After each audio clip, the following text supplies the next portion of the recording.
When you hide, the world darkens. The crops fail, the flowers wilt, people lose their way. The world becomes cold and uncomfortable in the absence of your light. There are people who need your wisdom and your life experience, but they can't find you. Your story, your experience, your expertise have the power to help people unlock their potential, but the warmth of your sun is missing. Welcome to the Hero Code podcast. I'm your host, Khadijah Gohr, and it is my job to help you as coaches and guides to really unlock the light within and to build the coaching program of your dreams. I'm here to draw you out of the darkness and into the light of your leadership. Today, I want to tell you the story of Amaterasu. This story is from the Japanese Shinto tradition, and it's a beautiful story about how your light really has the power to decide the health of the world. So Amaterasu is a sun goddess. She rules the heavens. She brings light, warmth. She brings life, really, to the world. But her brother, Susanoo, the storm god, he's on the other end of the spectrum. He's more wild and destructive, and his actions can cause chaos. So one day, he destroys Amaterasu's rice fields. He insults her. He kills one of the people who looks over the rice field. And Amaterasu is just incredibly hurt. She's ashamed. She feels disrespected. And so as a result of that overwhelm, as a result of that pain, the pain of that disrespect, she withdrew into a cave and she sealed the entrance so that no one could enter. But when the sun goddess retreated, when she went into hiding, the world darkened. The crops failed, the flowers wilted, the people lost their way, and the gods were just completely in despair. So the gods came together to find a way to bring her light back into the world. They tried to lure her out in all kind of different ways, but she just wasn't having it. She was just stuck in her disappointment. She just felt the depth of her grief, and she just wasn't able to respond to these loving attempts to bring her back into her fullness. So whether they demanded it, whether they asked it, whether they begged, whether they performed offerings or rituals, there was no response. So one day, pretty much the goddess of laughter and joy, Ame no Uzeme, I don't know if I'm saying that right, she began to dance. So she danced outside the cave and she laughed and she was just wild in the way that she was celebrating. And Amaterasu became curious. What's that sound? What is that laughter? So she peeked out of the cave, and in the moment when Amaterasu looked very carefully to see what was going on outside, the gods held up a mirror. And in that moment, Amaterasu saw her own light reflected back to her in the mirror, and she was in awe. She was in awe of her own vibrance, in awe of her light, in awe of her beauty. And she was so mesmerized that she decided to return back to the world. She stepped out of the cave and the world began to thrive again. This is one of my absolute favorite stories. And one of the things that we notice about how the gods managed to help Amaterasu come out of her grief was not in begging her. It was not in telling her, come on, it's been a while. It's over, it's done, it hurt, it was disrespectful, but life goes on. None of these pleas, none of the begging helped. It was only when her own light was reflected back to her, only when she could see herself more clearly and see her value more clearly, did she actually leave the cave. And so if you feel like you're an Amaterasu, You're this sun goddess, sun god, full of light.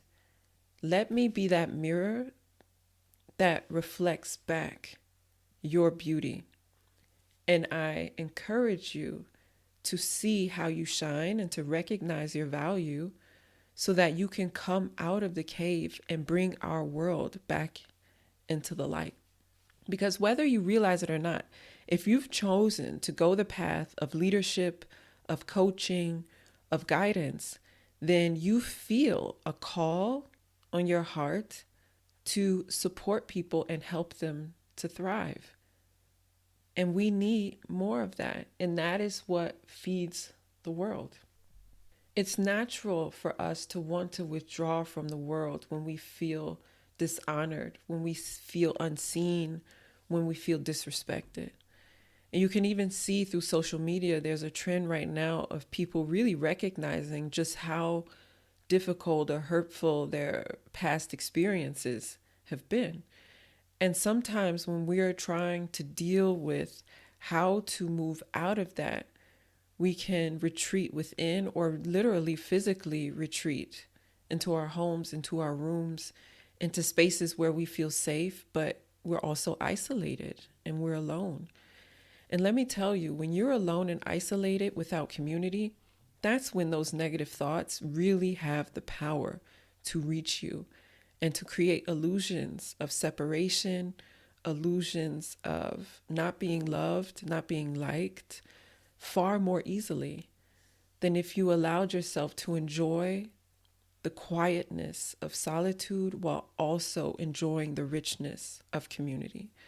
When Amaterasu was in her grief, those who loved her, the gods, came together and they tried different things to help her.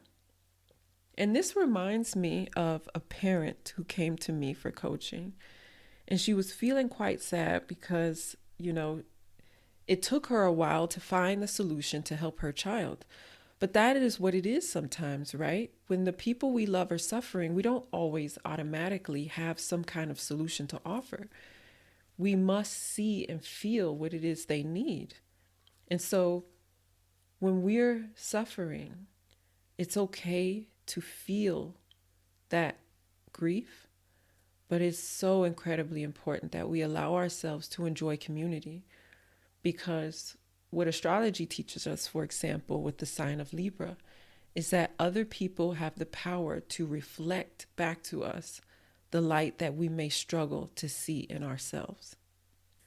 So when you hold back your voice out of fear, when you hold back your voice out of self-doubt, when you decide to disappear because someone said something disrespectful that actually had nothing to do with you, they were having a conversation with their own feeling of self-worth, you launch this world into darkness.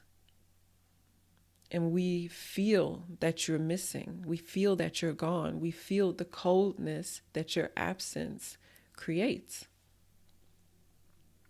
So let me encourage you to speak, to release self-doubt, to really see your own vibrance and just how valuable you are for us and for the community.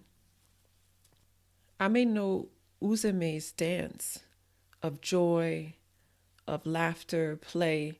This is actually feminine energy. We're talking about how the feminine energy is rising.